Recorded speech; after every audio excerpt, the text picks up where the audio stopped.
Good evening, ladies and gentlemen, and welcome to another edition of Wednesday Night Mayhem, live on YouTube and StreamYard.com. It is Michael Fletcher, alongside Anthony Florio and Michael Bullock, and tonight we're here to honor a man who was quintessentially a man who is larger than life, and as you've been hearing for the last couple of days, a family man, a husband, a father, a brother of arms in the world of professional wrestling, and a genuine, incredible individual. We're talking about John Huber, but for many of us in the wrestling world, we knew him as Mr. Brodie Lee of All Elite Wrestling and Mr. Of Luke Harper of WWE. I'm sorry. I'm kind of a little caught up with the emotions. However, what happened the day after Christmas on December 26th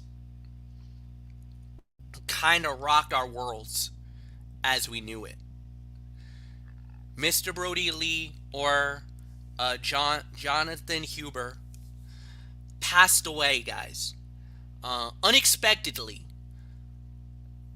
It wasn't due to complications to his lungs, and it was not COVID related.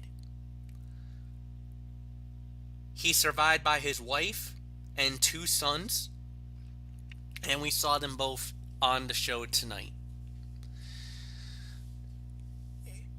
It's a devastating loss. There's no way around it. And the suddenness of the death, I think, is what really has sparked the heartbreak and the devastation and everything that happened out of nowhere. I think is what really has affected us. Is that how it happened? Why did it happen? There's no real answer for what happened. All we know is that a great wrestler was taken from us way too soon, literally in the prime of his career. And this is one of the hardest deaths of 2020 for all of us, because it was out of nowhere. It hit us like a pile of bricks, and none of us saw it coming. Mr. Brodie Lee, or Luke Harper, passed away at the age of 41, guys. He started his career as a backyard wrestler in Rochester, New York, under the banner of what they called was Rock City Wrestling, which was in RCW in 2003. He then made his debut in Chicada in 2007 and competed there till 2012. Was that when he went to Square Circle Wrestling from 2007 to 2012? Made a little bit of some other independent promotion wrestling during that time, including Jersey All Pro Wrestling from 2009 to 2011. It wasn't until 2012 was when he got to WWE, but he started his career in the developmental in FCW. Subsequently got rebranded to NXT, and then that's when the Wyatt family started their run in the company. That was when Bray Wyatt, Eric Rowan, and himself became this juggernaut in NXT. Then made the leap to to the main roster and was there for a number of years, all the way up until 2019. Of course, earlier in the year, in 2020, in March, he made his debut in All Elite Wrestling as the Exalted One, as the supreme leader of the Dark Order faction. From there, his career was really good. And then, out of nowhere, guys, he passed away on December 26th.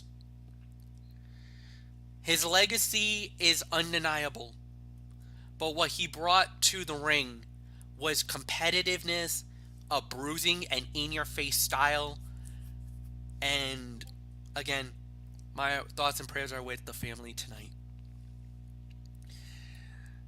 Most notably in his career, he was a WWE NXT Tag Team Champion, an Intercontinental Champion, and was a member of the WWE Tag Team Champions on SmackDown. One time that he had, that was during the faction with Bray Wyatt and Randy Orton, and the other one was with Eric Rowan when they were the Bludgeon Brothers. Now, there's some other accolades. Anthony can go into that as well.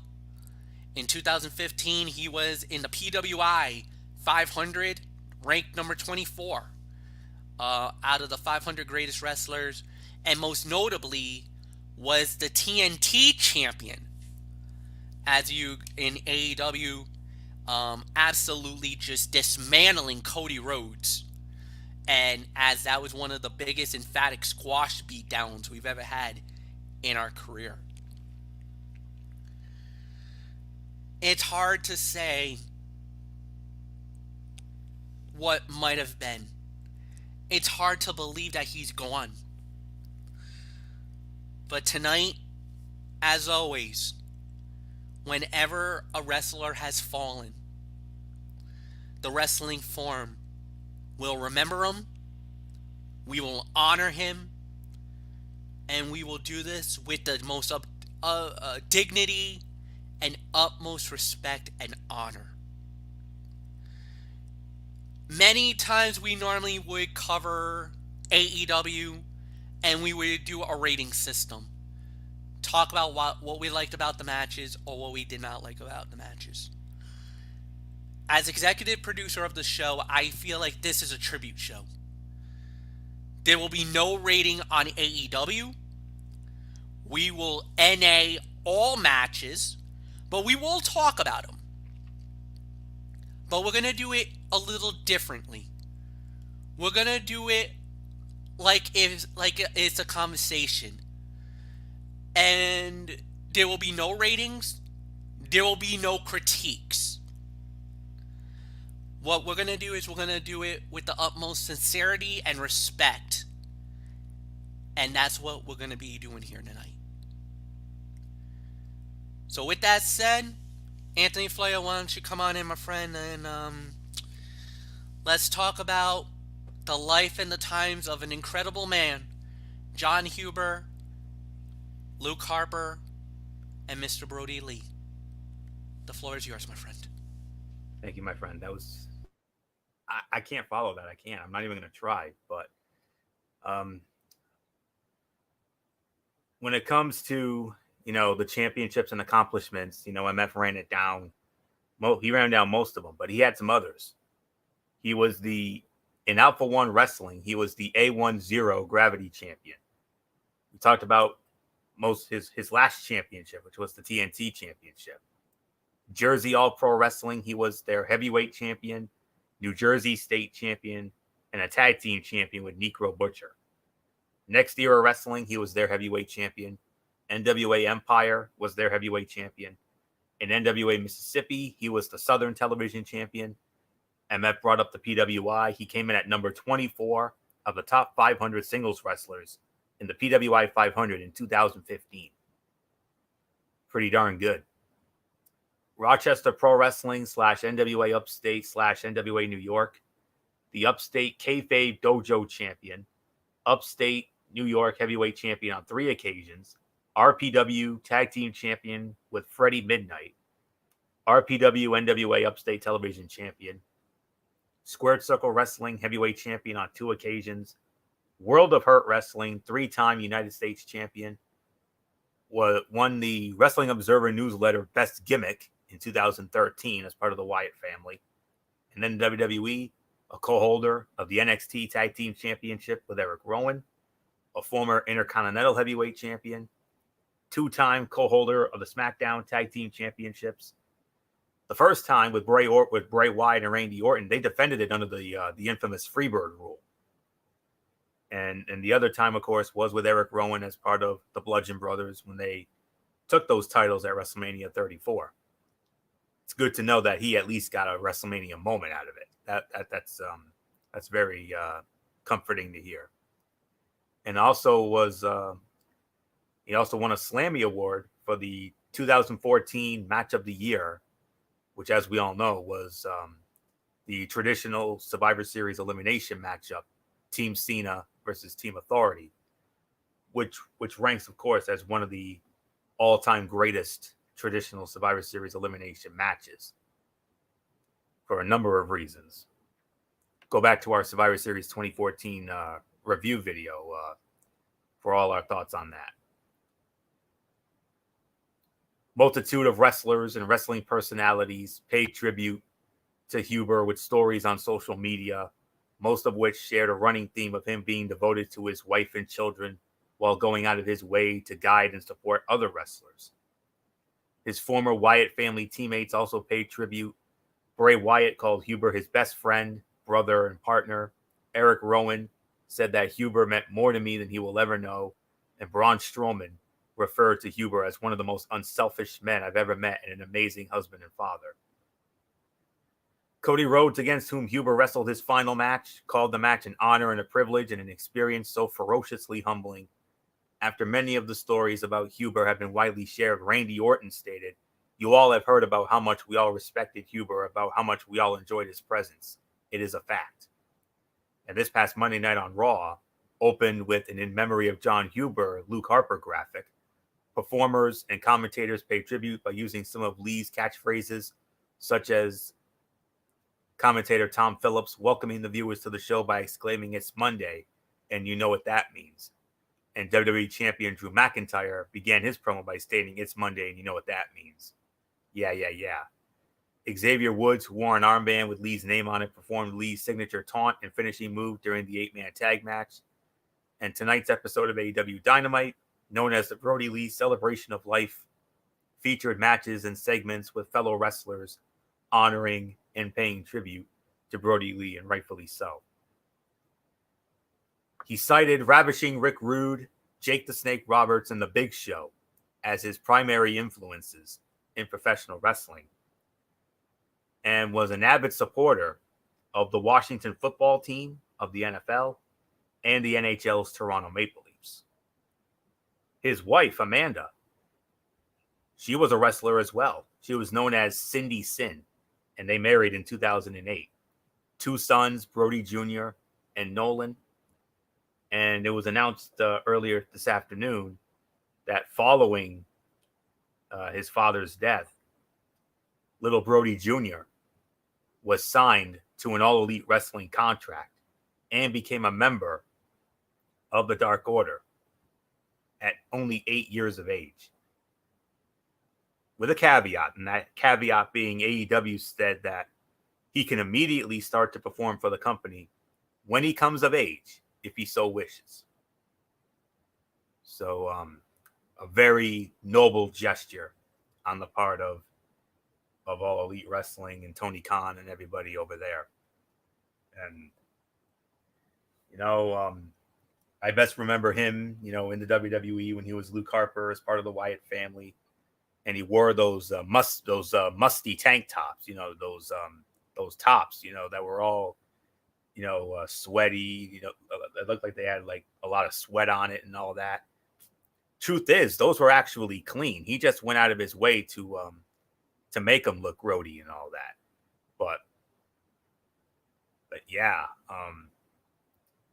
Luke Harper, the Wyatt family, I mean, they were a sight to behold, and he had some great matches in the WWE as part of the Wyatt family. I mean, those legendary wars with the Shield, we'll never forget those. Those were fun. And,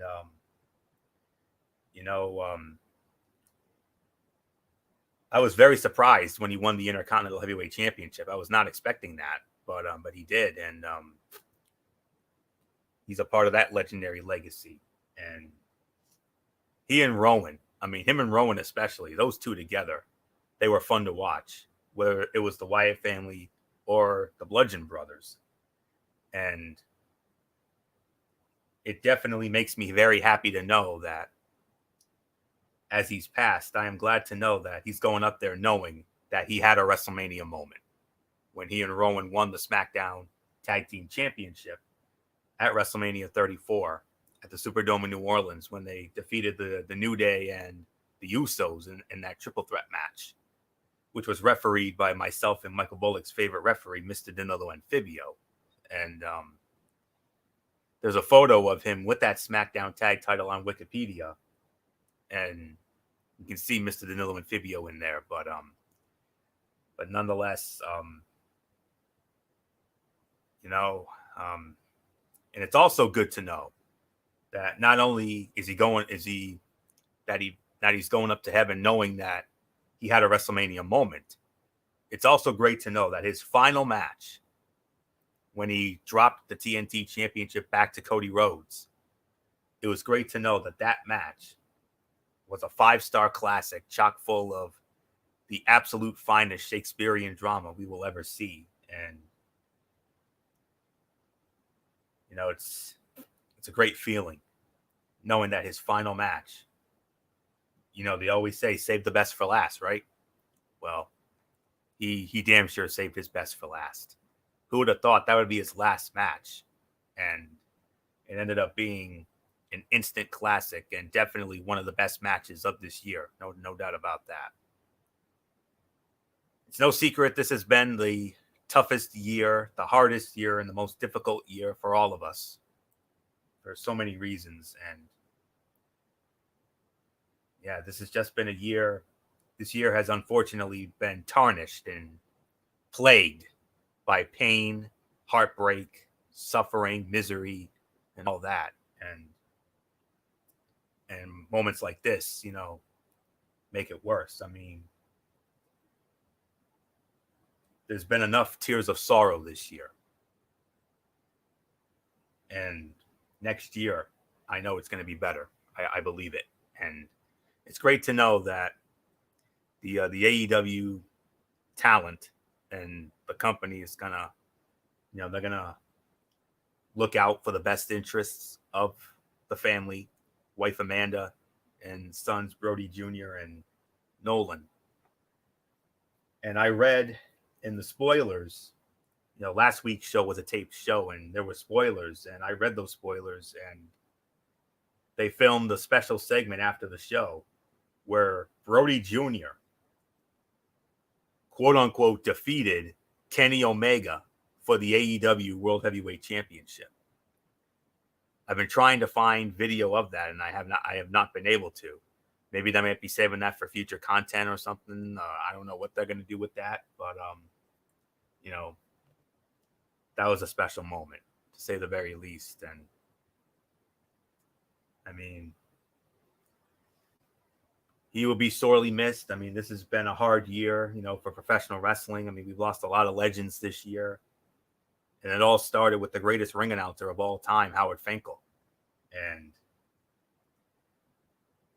Howard Finkel, along with such other legends such as the Ugandan giant Kamala, Bullet Barb Armstrong, Road Warrior Animal, and some others. But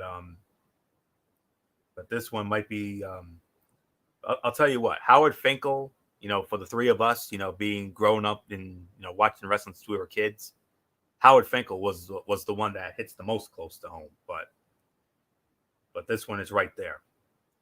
if it wasn't for Fink's passing, this would have been the hardest of them all right here. This is right up. This is 1A, 1B. And,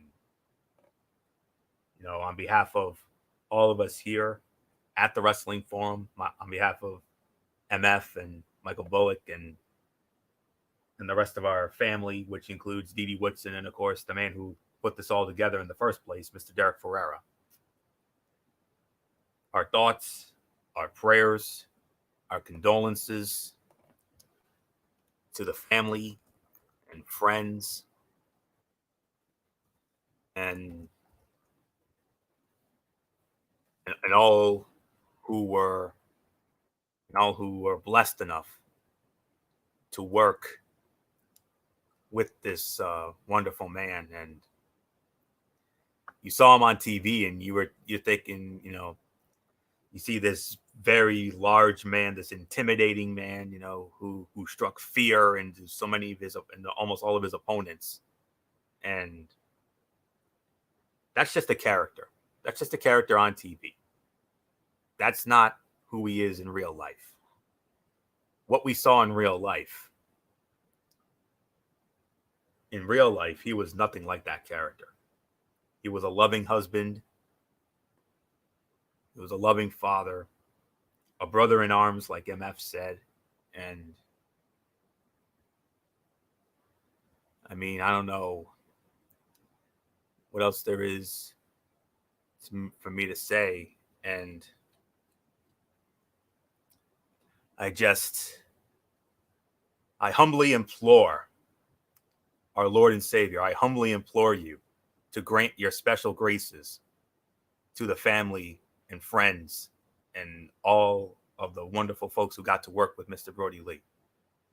May their homes, and especially the Huber family home, may they be the shrine of peace, purity, love, labor, and faith. Protect and bless all of them. And I pray to that family, and I pray for all the families of the world. And assist us by your prayers and all the necessities of life.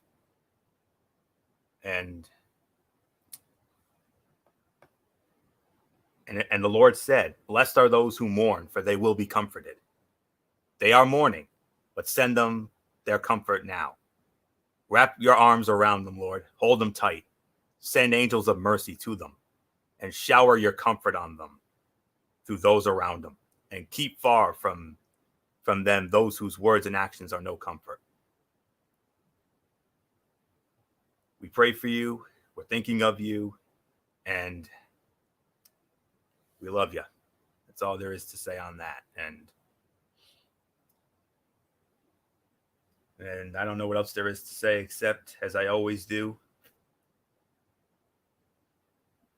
to John Huber, Mr. Brodie Lee, Luke Harper, for all of the lives that you've touched and impacted, including ours, and all of us here at the Wrestling Forum family. We simply say thank you for the memories. Thank you for the inspiration. And most importantly, thank you for Jonathan Huber. God bless you, brother. Michael Bullock, it's all yours. It's all yours, bud. Yeah, it's hard to describe what these past few days has been like ever since we found out about the sudden passing of John Huber, aka Mr. Brodie Lee, aka Luke Harper. And when I heard about his passing, it literally just it left me shocked and just saddened. I mean, a wonderful man like him just left us way too soon at the prime of his career, and he was really getting really good over there in AEW, and especially when he won that TNT championship. And would have thought his last match would be a 5-star match against Cody Rhodes, and Who would have thunk at the time that that would be his last match ever? And you could just see, like, everybody was just so filled with emotion with their tributes to him, and not just with the superstars in AEW, but from all around the wrestling world. I mean, just to see his wife and his son there, and it was just, it's just so full of emotion. Just to know what this man went through, and just to get into this business. And when we first saw him, like you said, in WWE as a member of the Wyatt family, and of course won the Intercontinental Championship, and of course, like you said, he's won tag team championships, especially the SmackDown tag team title. And like Florio said, I'm glad that he at least got his WrestleMania moment at WrestleMania 34 when he won the when they him and Eric Rowan won the titles.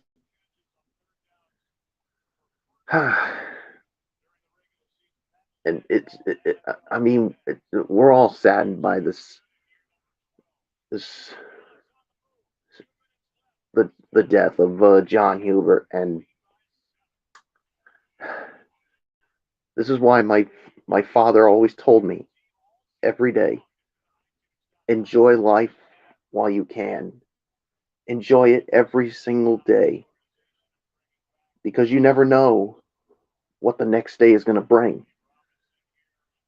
And hug your mother and father, hug your son or daughter, hug your grandparents, hug anybody that you love, because you never know what the next day is going to bring. And his wife and son will never get to experience that again. I mean, but the thing is, he may be gone, but his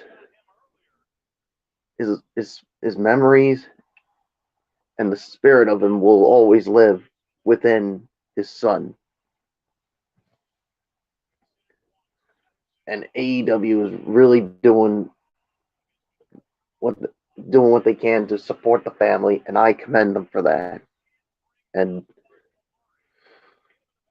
my thoughts and prayers and condolences go out to his wife, his son, and to all the friends and family who knew this beloved person, husband, father. Goodbye, Mr. Brodie Lee, John Huber, Luke Harper. You may be gone, but you will never, ever be forgotten. Rest in peace, my friend. Rest easy in heaven. Fletch, it's yours. And after all that, there was still a show. AEW did what they have called it. This was gonna be known as a celebration of life for Mr. Brodie Lee. Um, as always, started with all of the AEW wrestlers and personalities at the rampway.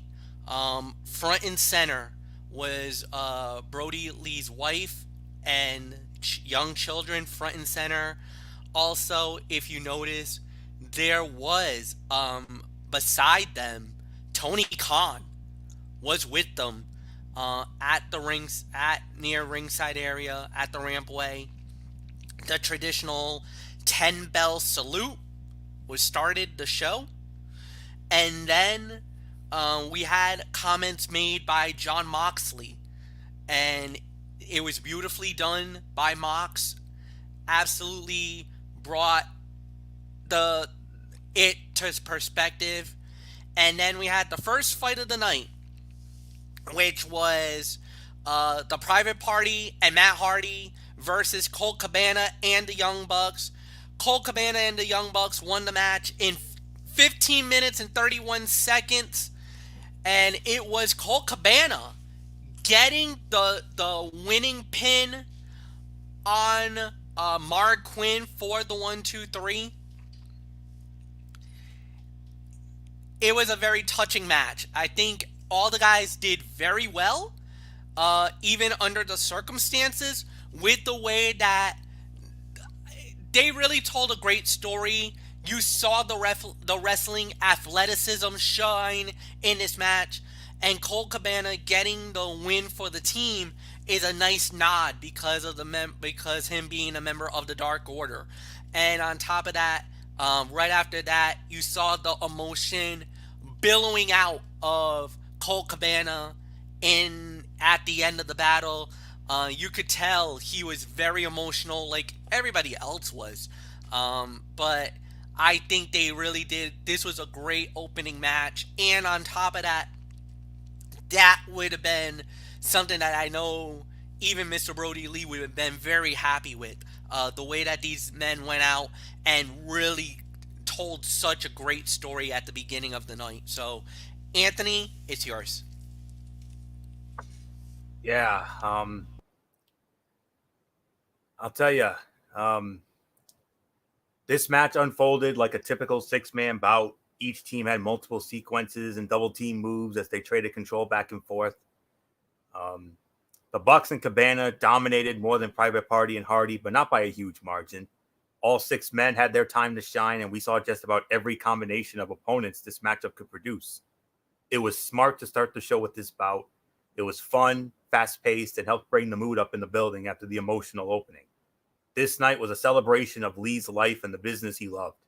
He would have wanted people to have fun and enjoy the show. This match helped put people in that mindset. And that's really all I can say about that. So, very good way to start the show. So, not much more to say. Michael Bullock, a great way to uplift the crowd after that emotional opening. Yeah, this was definitely a great way to uplift the crowd after such an emotional start to the show, and all six men I thought were really good in this match. I mean, it's something like you said, Brodie Lee I think would have been proud of, and you could just see the emotion coming out of Colt Cabana after the match, and basically he learned a lot from Mr. Brodie Lee when he joined the Dark Order, and yeah, so there's really nothing more to say. So let's move on, Fletch. Yeah, then we had another six-man tag team match. Eddie Kingston, the Butcher and the Blade, along with the Bunny. They went up against Stu Grayson, Evil Uno, and the Murder Hawk, Lance Archer. When it was all said and done, Lance Archer, Evil Uno, and Stu Grayson won the match in 9 minutes and 40 seconds. Anthony Florio, you lead off. Yeah. I'll tell you what. I mean, Lance Archer. Lance Archer came out in jeans and a tank top looking like Brodie Lee's WWE persona, Luke Harper. And Eddie Kingston, he grabbed the mic and said he loved and missed Brodie, and then he went into heel mode and all that. But I got to talk about Stu Grayson. Stu Grayson filled the role of the guy who takes all of the damage from the other team before he was able to hit one of Lee's signature moves as the show went to the break. And we returned to see Kingston and Uno slapping the life out of each other. And Archer came in, ran over everybody, and before he walked across the top rope, hit an impressive moonsault to the Blade, and Uno and Grayson hit their finisher for the win. And once again, the wrestlers of AEW put on a wild match that entertained from start to finish. The attire Archer wore was a nice touch, but the performance of all six men in this one was what stood out the most. And let me tell you, I mean, even though this is all about Brodie Lee, I have to give credit where credit is due to 65-year-old Jake the Snake Roberts. I mean, did you guys see that short clothesline? I mean, wasn't that like what he used to do 30 years ago when he was in the old WWF? I mean, didn't Yeah. you feel that? Like I was marking when I saw that short clothesline. Yeah, he still got it. 65 years old and he still has it. Can you believe that? That is something. God bless him. And and speaking of marking out, did you guys hear Jericho? Jericho was like a little kid at Christmas, for goodness sakes. I mean, he was screaming at the top of his lungs. He was bouncing up and down like Tigger. I mean, it was awesome. And man, Jericho, that was great. And if you thought they went nuts for that, could you have imagined what would have happened if he had hit the DDT on him? Oh my goodness, that would have. Oh, the roof would have come off that place if he had hit the DDT. But hey, short clothesline, nice touch. That's all I can say on that. Great moment and a great way to close out what was another wild match here. So all six men, the performance of these six men stood out, and that's really all there is to say on that. So Michael Bullock, another fun and wild match that entertained from start to finish, but Jake the Snake at age 65 with that short clothesline, man, he still has it. Wow. Yeah, despite that age, you could see, I mean, he still had a lot of impact on that short clothesline, and definitely kudos to him on that, and also kudos to Lance Archer for wearing the outfit that when he was known as Luke Harper in WWE. That was a nice touch to it, and this was definitely another fun and entertaining match that really continued to lift the spirits of everybody on this somber tribute show to Brodie Lee. Once again, Brodie Lee, I'm sure, would have been smiling on this one, so nothing else to say. Fletch, it's yours. Yeah, no, without a doubt, this was a great, solid match. Everybody fit their parts really well, and it was pretty good. I really enjoyed it. I really enjoyed how they did everything. The short clothesline, I popped. I monster popped on that as always. Because it was vintage Jake the Snake Roberts. So yeah, that was a great, solid match to say the very least. Now we had another match. This one was another six-man tag team fight, as it was Santana, Ortiz, and Maxwell Jacob Freeman versus Adam Hangman Page, Alex Reynolds, and John Silver. And it was the Hangman, Adam Page, Alex Reynolds, and John Silver winning the match in 12 minutes and 42 seconds. And Michael Bullock, this had everything going on. MJF, being the smarmy heel as he did, tried to pick a fight with Mr. Brodie Lee Jr., or I think they called him -1. Well, let's just say Brodie Lee Jr. kind of got a little piece of MJF with a kendo stick to the head. Yeah, it was yeah, I mean, good to see a little involvement from Brodie Lee's son, -1. I mean, basically with a kendo stick right to MJF. I'm like, I was freaking marking out like a crazy man when that happened. And then, obviously, as the match progressed, obviously Wardlow came in to get involved. And then who shows up? Eric Rowan. Eric Redbeard shows up. And he takes out Wardlow and it gets and then the team of Hangman Page, Reynolds, and Silver basically get the win, and you could just see the emotion coming out of all three men, and then you saw Eric Rowan come back out, and you could just see the emotion coming out of him, and he had a sign with the saying goodbye for now. I mean, that was another nice touch. So yeah, there's really nothing more to say, Fletch. I mean, we had the involvement of -1 Brodie Lee's son, but the big surprise, Eric Rowan showing up. Yeah. If we were doing ratings, this probably would be my fight of the night.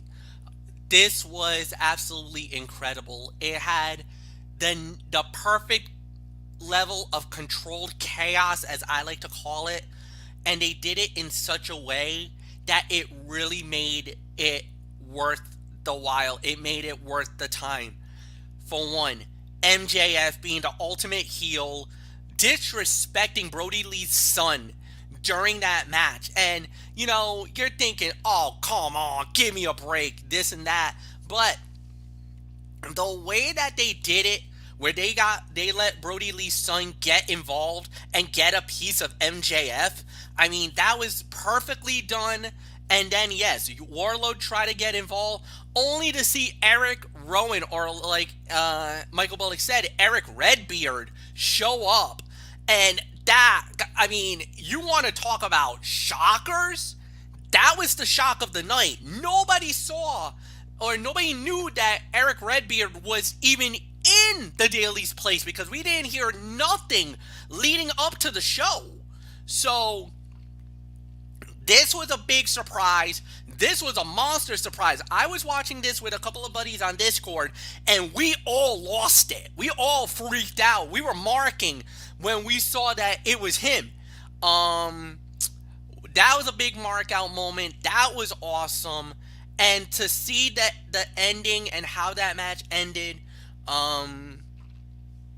with that sign, that gutted me. That was, I'll honestly admit, I started to choke up with tears at that moment. That was the first of a couple of moments tonight where even my buddies were choking up. We kind of, that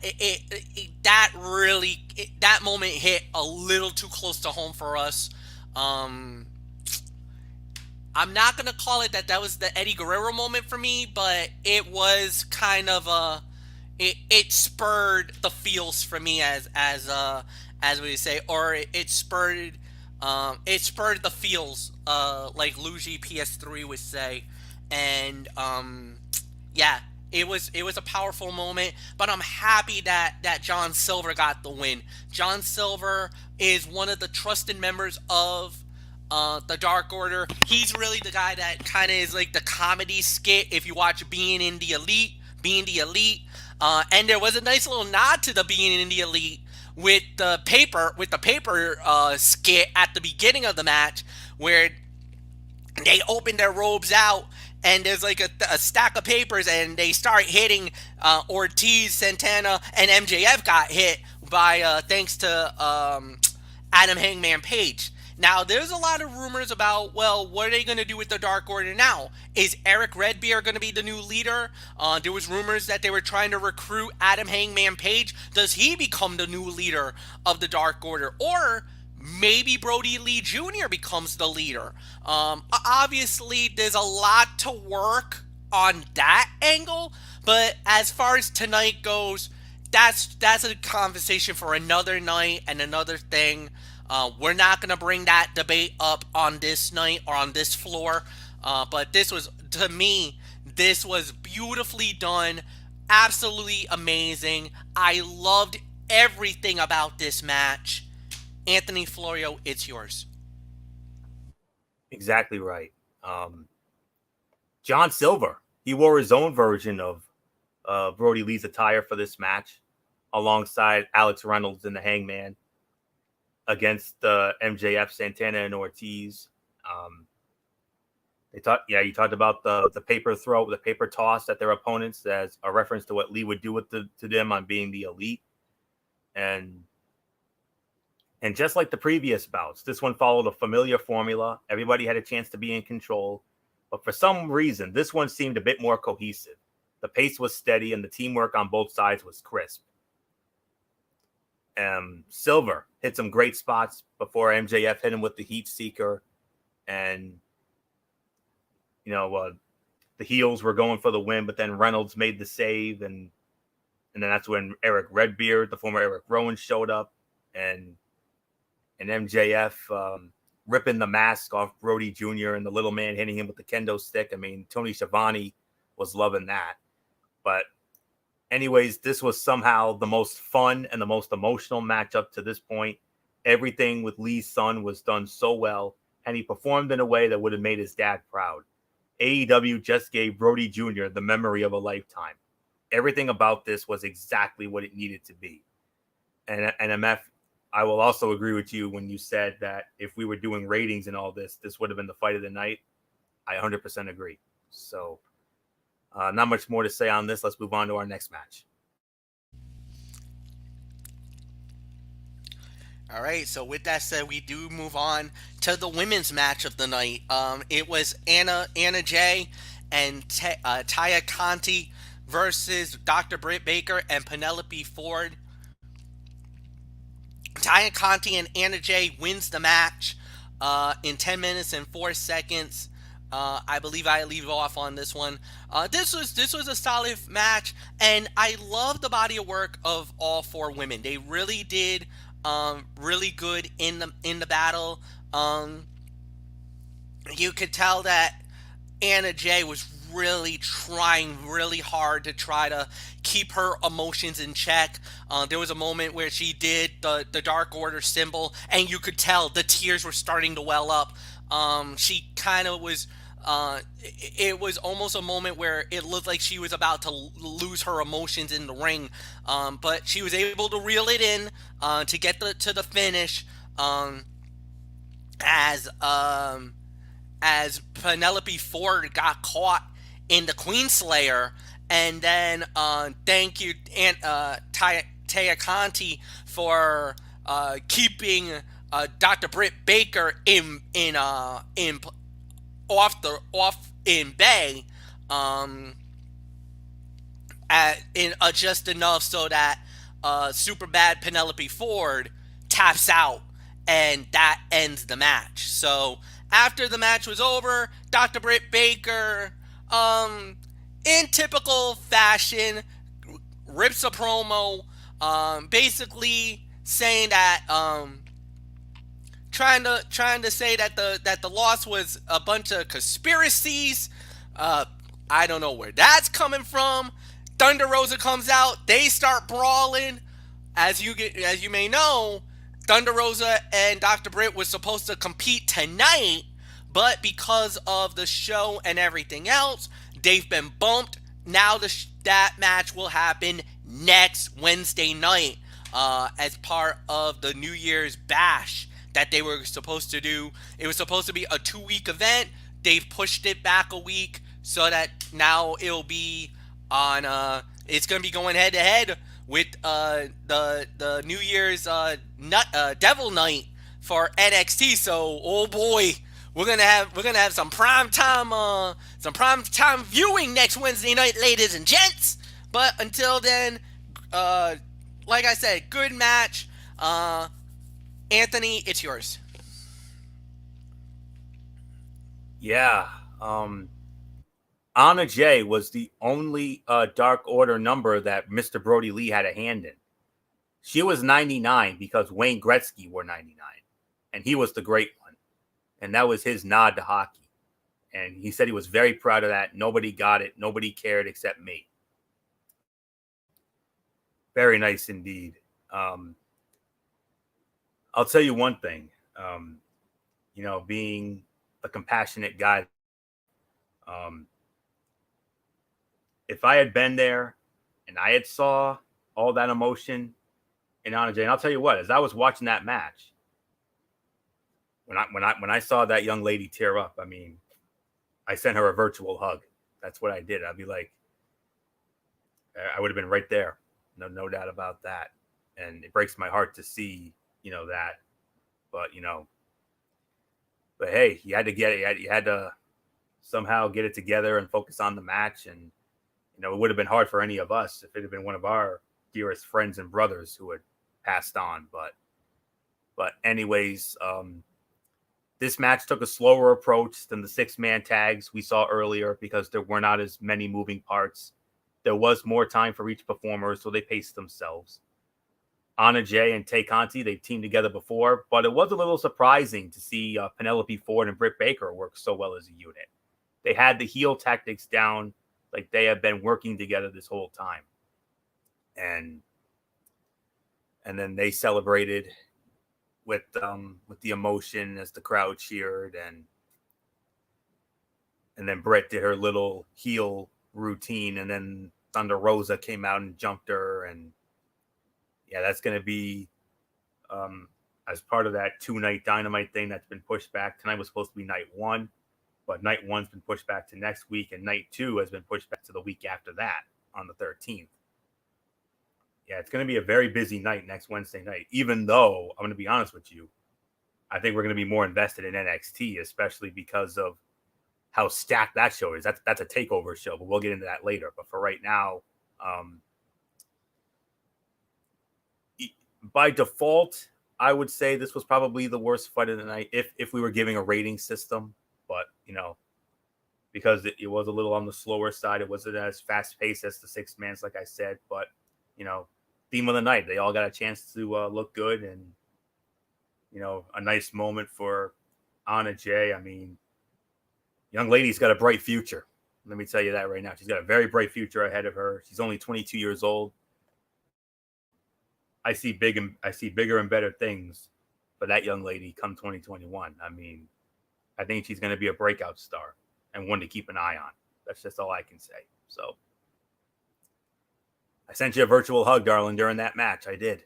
So, man, that was the part that gutted me. I mean, everything else, I was gutted by everything else. But whenever I see a beautiful young woman, get emotional like that sets something off in me. So, not much more to say. Michael Bullock, not as fast-paced as the other bouts, but, at least everybody had a chance to shine, and a nice moment for Anna Jay and Tay Conti. Yeah, I agree there, but like you said, I mean, everybody got their chance to shine, and yeah, Anna Jay basically, she held her emotions back eventually, and basically got through and got the victory for her team. And yeah, Dr. Britt Baker being the typical heel, saying there was a conspiracy and all that, but yeah, whatever. But anyway, great work by all the women here. So there's really nothing more to say. Let's move on, Fletch.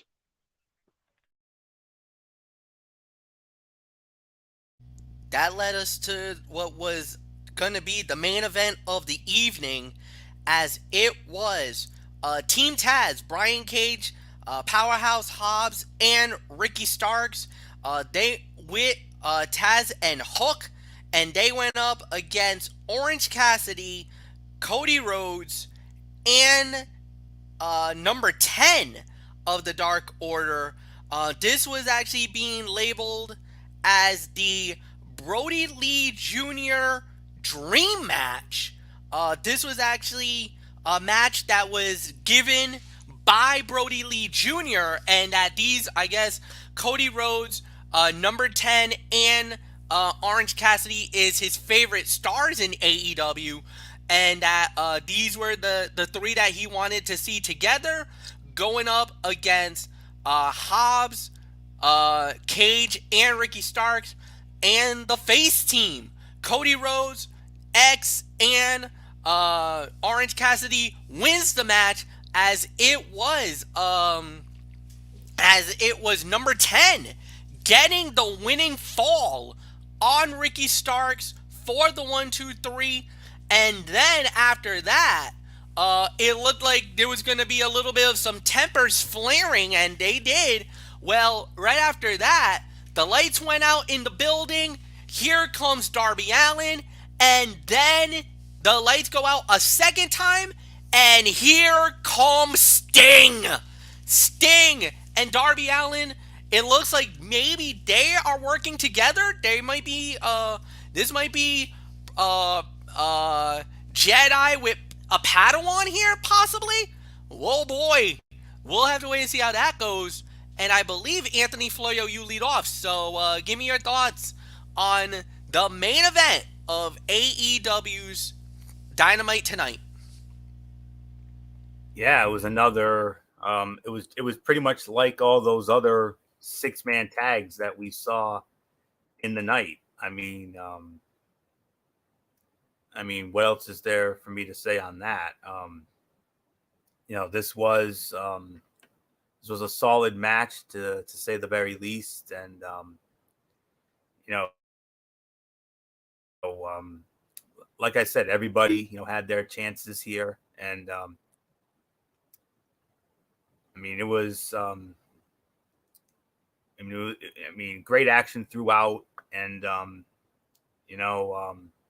hard hitting action. This was be a man fight. If I could be honest with you, it had the feel of a be a man fight, especially with those hosses in there, and I'll tell you what, I mean, Cody Rhodes, Orange Cassidy, and 10 happened to be Brodie Jr.'s favorite wrestlers, and that's why he wanted those three to team up together to take on Team Taz. And all I could say is this to me was a be a man fight. If I could describe it in any words, it would be a man fight. So a great way to end the in-ring action for the night. So not much more to say. Michael Bullock lost in all this. A clean sweep for the Dark Order. All Dark Order members that were in action tonight won every single match tonight. And I think it was only fitting that every member of the Dark Order won their respective matches tonight. And this was another really good match here. And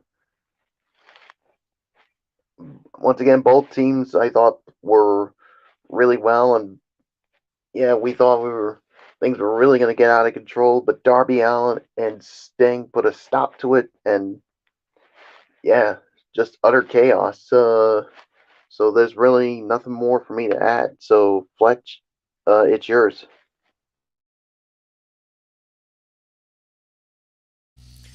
We're not going to do an overall review because we're just going to honor it at the end. But what they did do after that was Cody Rhodes came out fighting back tears, I think like everybody else was doing. Then after that, he actually introduced Brodie Lee Jr. and his mother Amanda with the traditional gesture of putting Brodie Lee's boots in the center of the ring. After that, there was a little bandana that was placed alongside his boots. And then Tony Khan, I guess you can call him the CEO of All Elite Wrestling, with one of the greatest moments, and this hit us all. Presented Brodie Lee Jr. with the TNT title, and that was the moment that got everybody. There was no dry eye in the ring. Amanda breaking down in tears, hugging. I believe one of the members of the Dark Order. I think it was number 10. Not only that, but you had Cody there with Tony Khan, and then they ended the show with a beautiful video tribute to Brodie Lee. It was incredible. It was an amazing night. It was heartfelt. It was emotional. Everything that we thought that this night was going to be, it was, and then some. And I think for all of us, we were humbled, we were honored, we were grateful for the way that AEW handled the situation. They did an unbelievable job, and I don't think there's really nothing more that myself or Anthony Florio or Michael Bullock can even add to that. With that said, now what we're gonna do is we are now gonna do traditional. We're back with the real wrestling form, so wrestling form rules are in effect now. As we now talk about NXT tonight. This was their year-end show. They were handing out awards and everything else, but so guys, have at. If you like something, give me a rating on it. If you are ticked about something, let them have it. The cage door has been released, and here we go. We started off with Isaiah Swerve Scott versus Bronson Reed. Bronson Reed wins the match in 6 minutes and 18 seconds. This was a fun opener. This was a fun opener. This was a solid match. I could give this about 2.5 to 3 stars. And this was, like Anthony Floyo, you always love to say, a fun little sprint, as you would like to say. And this was Bronson Reed and 20 on no doubt about it. And there's really nothing more to add. So Floyo, it's yours. I'm not quite as enthusiastic about you on this one, MF. I'm gonna give it 2.5 stars. I think 3 is a reach. 2.5, I think, is the correct rating for this. While both Reed and Swerve are immensely talented, this never truly worked. The dynamic was awkward as Reed sold too much for Swerve, despite their massive size difference. Scott needed to do more to sell that he could truly injure and potentially defeat the Colossal.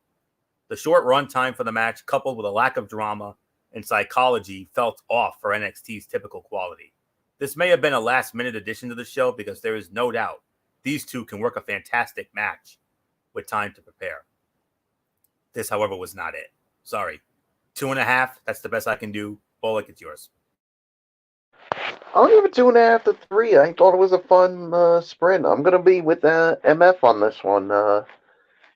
Yes, it was short, but I enjoyed it for the amount of time it did get from what we got from these two. So, yeah, there's nothing more to add to it. Let's just move on. All right, and then we had a tag team match as it was Breezango versus the Grizzled Young Veterans. And the Grizzled Young Vets wins the match in 9 minutes and 2 seconds. Anthony Floyo, it's yours. Yeah, this was much better. Much better here. 3 to 3.25 stars. This was a fun tag team between two of the best in NXT today. Breezango played the underdog faces well throughout, even if the booking never allowed them to work together for long. This was a classic heel domination over a team that refused to quit. And I believe we heard that the Dusty Cup's coming back. The Dusty Rhodes Classic, always a fun tournament, one of the highlights of NXT. Grizzled Young Veterans have been set up as the favorites, even with Undisputed Era involved. That said, favorites in the Dusty Classic rarely win. But nonetheless, this was a fun match here. So I'm going to give this about 3, maybe 3.25. So not much to say. Michael Bullock, much better than the last bout. Yeah, it was 3 to 3.25 for me as well. I mean, this was a good match. I mean, basically, yeah, the Grizzled Young Veterans looking good against a team like Breezango. And unfortunately, Florio, your worst nightmare came out. One of your favorite tag teams, Ever Rise, showed up. Oh, yeah. Bullock! This is not the night to be pulling that card out. I hope you know what you're doing. Oh, but believe me, when I saw that, I'm like, yeah, Florio's. He's probably not too happy to see them. He's probably like, you think? Why do we have to have these windbags on? These Hammenager jabronis, you know. Yeah, I actually like the hippies part as well. Yeah, these guys who can't wrestle for you know what, and couldn't wrestle their way out of a wet paper bag if they tried. You want to talk about green as grass? Nobody epitomizes green as grass more than these Hammenagers do. Sorry. Well, I can tell you that they're not going to be in that Dusty Cup. I'll tell you that right now. Because if they are, whew, that tarnishes it. Or as the Lake Gorilla Monsoon would say, it'd be a miscarriage of justice as far as I'm concerned. So, amen, brother. Yeah, absolutely. So, nothing more to say. I'm just going to give it to you, Fletch, before things get out of control. get out of control before Florio goes cerebral viper on you, Michael Bullock. You better watch yourself now. Or the Be on or your the ga- be the on your gate or p's the and gates of q's hell right get about now. or the gates of hell are gonna open. or in Jesse the Body Ventura mode. Yeah. You do not want him to get him on Jesse mode. You get him there, man. I can't help A you. la WrestleMania 5. I cannot help you if he goes in Jesse mode. You know, yes, I'm the Gorilla, yes, I'm a Cerebral Viper, but if he gets into Jesse the Body Ventura mode, WrestleMania 6, after Macho Man and Scary Sherry versus Dusty Rhodes and Sweet Sapphire type thing, or the Hacksaw Jim Duggan type moment. No.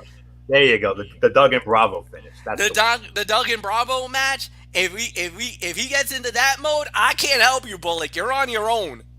And don't forget WrestleMania 5 when he went off on the whole Hogan. Getting the win, baby. No, the Hogan and No Holds Barred invading Hollywood thing. Yeah, I remember that too. My limo. Yeah. Okay. All right, Mike. Yeah, this was a good match. This was what you said. Oh no, I know. It's all good. But this was a good match. I totally agree with that. This was about a 3-star match, no doubt about. And we're just gonna move on along. All right, so we had a few awards to be handed out. NXT Tag Team of the Year went to the Undisputed Era. No big surprise. Female Wrestler of the Year, Io Shirai, the NXT Women's Champion, and Adam Cole won for the Male Wrestler of the Year. Then we had Valentina Flores versus Mercedes Martinez. Mercedes Martinez won the match in 2 minutes and 9 seconds. We're not even gonna talk about that match. We're getting into this though. Roderick Strong versus Pete Dunne. Pete Dunne wins the match 13-36. Oh my goodness. Michael Bullock. Pete Dunne gets a huge win over Roderick Strong. And then if you notice, Finn Balor and Pete Dunne kind of had a little altercation with each other. A little war of the words up right at Gorilla, in a Gorilla position. Maybe Dunne and Balor sometime down the line? I could definitely see that happening somewhere down the line. Pete Dunne and Finn Balor. Whew, sign me up for that one. As far as this match goes, this to me was the fight of the night as far as I'm concerned. I want to give this about 3.5 to 3 3/4 of a star, maybe teetering on 4. But yeah, these two. You know what? I'll say 3.5 to 4, because I mean the outcome. Yeah, Pete Dunne getting a huge win over Roderick Strong, so maybe he could boost his chances somewhere to get a shot at that NXT title somewhere down the line. And the one thing I did cringe about, and Florio, you know where I'm going with this one, the fingers. He did it to Roderick Strong. That led him to get the victory. And you know how you feel about that. Cringeworthy. Exactly. So there's really nothing more to say. Fletch, this was the fight of the night as far as I'm concerned. What says you? Oh, I agree. Fight of the night. This was a great matchup. There was really nothing more to add here. This was 3.5 stars easily. Pete Dunne and Roderick Strong are two pure, talented wrestlers. If you give them the opportunity to battle in that ring and give them the necessary time, this is what you expect time after time after time after time. So no, this was, to me, no doubt about it, great match. And it was perfect. It was what it needed it to be. Now, what are they going to do next with Pete Dunne? Are they going to give him Finn Balor? That's if Balor successfully defends the title next week. We don't know for sure. But if Balor goes by, is Dunne waiting in the wings? Is he the next guy that gets a shot at Pete Dunne? Now, if Dunne and Balor get it on, my man, what a match will that be like? I really got nothing more to add. This was, like I said, fight of the night. Anthony Florio, it's yours. Agreed. 3.5 to 3.75 of a star. This technical showcase was everything one would expect of two of the best wrestlers in NXT. Roderick Strong got a chance to show that he is still a fantastic singles wrestler, even if he has transitioned to tag team wrestling primarily. In the end, this was about building up Pete Dunne.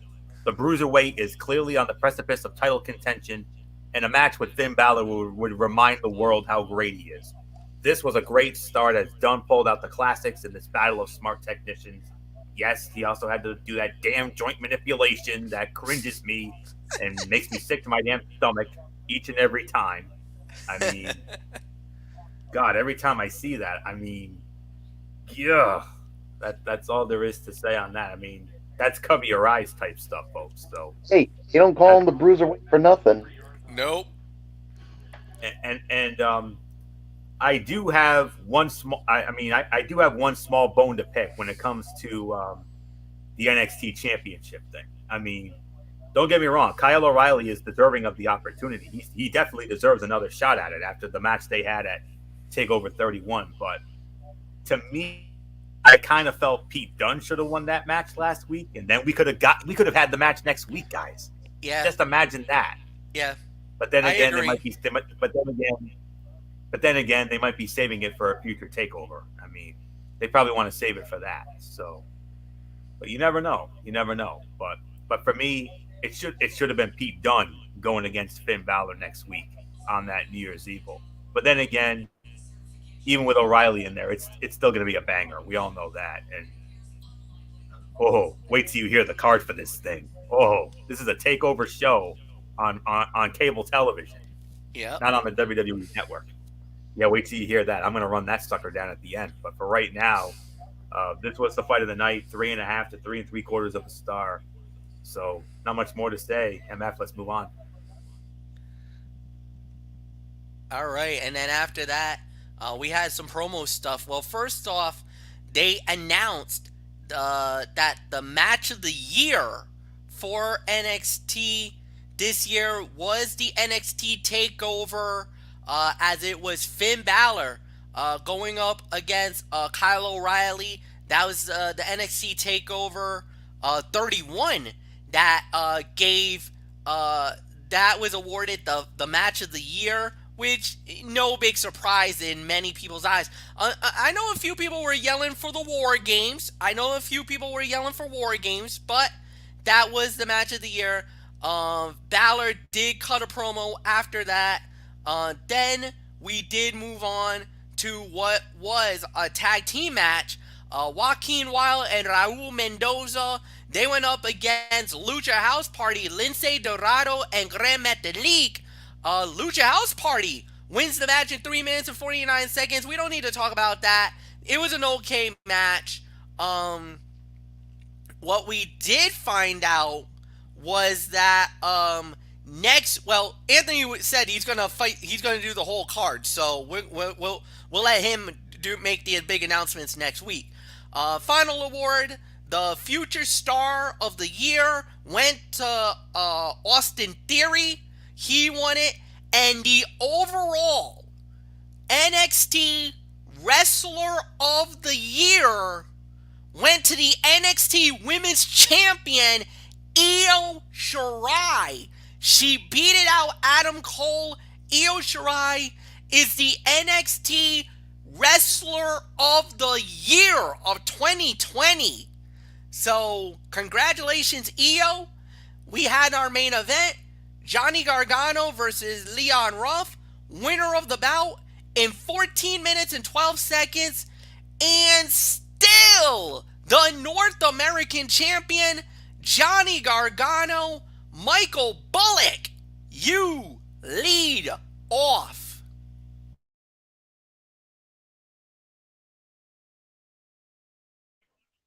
Yeah, to me, this was a good match here. I'll give it about I'll give it about 3.25 stars for the match. I mean, I thought this was a good match to close out the show. I mean, I mean, the outcome was never in doubt. I mean, I thought Johnny Gargano was going to hold on to the North American title and not have that deja vu all over again from when we first saw Leon Ruff. So, yeah, there's really nothing more to say.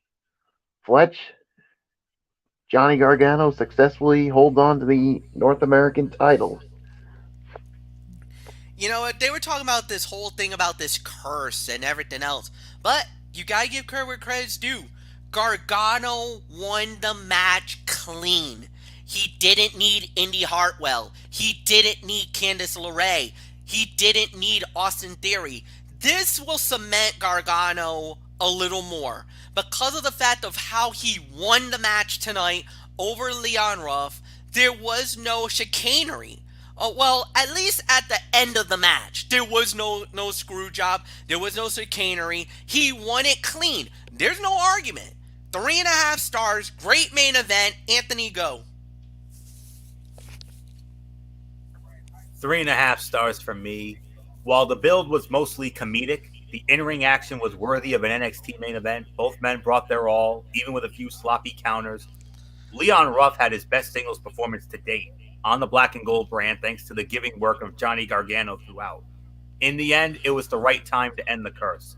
The joke was fun for a moment, but the Rebel Heart deserves a big title reign. He proved he can make a star of anyone, and he has plenty more challengers on the horizon. 3.5 stars. Let's get to overall reviews. Overall reviews, I get to lead it off on this one. Look, it was a good show, but there was a couple of matches that kind of wasn't that great. I can only go 7 out of 10. Even though I know a lot of people were saying, oh, this felt like a throwaway show, in a way it was. And you kind of have to understand it. NXT is not going to win this week. There's no way it's going to win this week. Everybody knows AEW was going to win this. AEW had a more powerful show, a more emotional event. Everything about this was all about AEW. So obviously you kind of had to understand where the body of work was coming from, where everything was going down. To me, this was good. It was solid for what it was worth. 7 out of 10. Anthony, it's yours. 7 out of 10. From a wrestling perspective, it was solid. Nothing that stood out, but all fine. The Finn Balor, Kyle O'Reilly segment rocked, as did some of the vignettes and the hype video for Rhea Ripley and Raquel Gonzalez. 7 out of 10 indeed. Next week, New Year's Evil. In no particular order.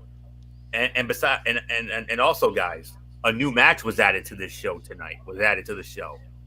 Santos Escobar is going to defend the NXT Cruiserweight Championship against Gran Metalik. So that's now been added to the show. In addition to, are you ready for this? I know MF's going to gush over every single one of these, especially this one. MF, you wanted it, you got it.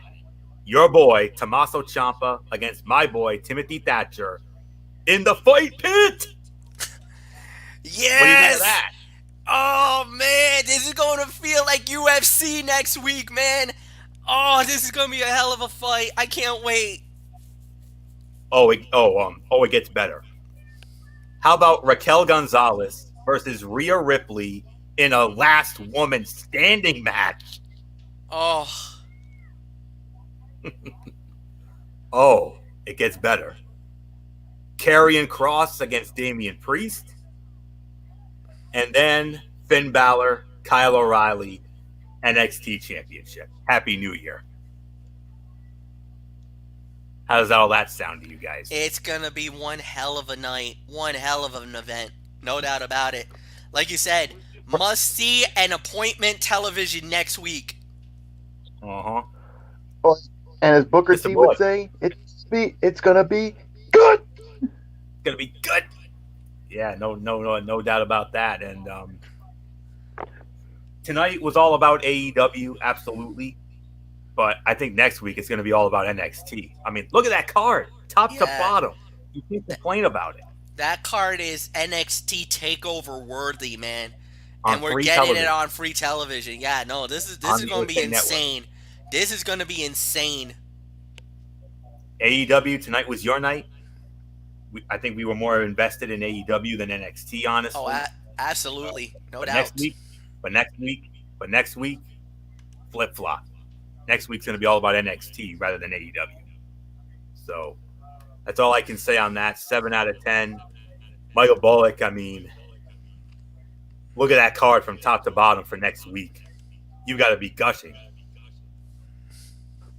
Oh, I'm gushing. Yeah.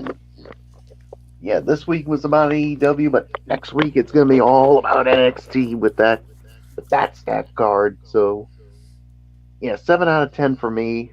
I mean, I agree with everything you guys had said. So, there's really nothing more to say except Fletch. Let's put a bow on this.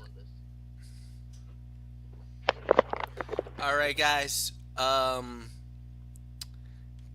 It has been a very emotional evening, a very emotional night, and guys, we're gonna be doing it all over again next week. So, what we're gonna do is next week, as always, we have ourselves another edition of. On Saturday is NFL Saturday, hosted by Anthony Florio. As we'll be covering all of the NFL action. 16 games on Sunday, folks. This is it. All divisional matchups, and these are all second game battles. Playoff implications on both fronts. AFC and NFC, we're going to run it down. Everything, all scenarios. Yep. How they get in, if they lose, what happens. We're going to predict it one last time. This is going to be big, guys. 10:30. Games first. Meaningless games first. Meaningless games are first, and then we get ourselves into the meat of the issue, and then of course, yep. Actually, Derek Ferreira says something else. He calls it sausage, bacon, eggs, and sausage, or something like that. I don't know. He has like a weird saying. We'll get into all that. We'll get into the big games. We're gonna get into the battles, the wars, who gets what's gonna happen. That all goes down Saturday night, 10:30 Eastern on the Tone 25. Monday, another edition of Ridiculously Raw, where once again, joint show, Monday Night Raw on the first end, SmackDown Live, because SmackDown will be on New Year's Day. So we're gonna take a couple of days out just to honor the New Year, to celebrate it with family. So that's why we're not gonna do anything then. And then from there we do our traditional shows. And then Wednesday is Wednesday Night Mayhem. Thursday, Strictly Sports is back. So what we're gonna do is we're gonna do the NFL preview for Wildcard Weekend. We will also preview the National Championship game that will go down. We don't know the opponents just yet. We will find out on that Thursday. We'll preview that game. The game will be on Monday night. On that Monday night. Also, we got some hot stove in Major League Baseball. And boy, the San Diego Padres, they have gone all in. They are like, screw you, LA Dodgers. We want to win the chip next year. And boy, did they make some statements on that front. And who knows? We might even recap the national semifinals. We might even recap the New Year's Six just for the hell of it. Oklahoma just beat down Florida, and I mean emphatic, 55-20 tonight. Oh my God. They said Boomer Sooner, man. I did not know they were gonna make gator boots out of the Florida Gators, man. And forget about chomping, man. That was a Boomer stampede that happened in AT&T tonight. Good Lord. No doubt about it. Whew. So we got a lot to talk about. We got a lot to do. So we'll see you guys on Saturday. Happy New Year in advance to all you folks. I hope your 2021 is a lot better than this garbage year of 2020. Holy cow. Amen And to oh, by the Amen to way, don't say Happy New Year. Just say Jumanji. That's all I'm just saying. So, nothing more to say. For Anthony Flair, for Michael Bullock, in spirit Didi Woodson and Derek Ferreira, I'm Michael Fletcher. Hugs and hand pounds, we are out. We'll see you guys in 2021. Have a good night, everybody. So long for now. Goodbye.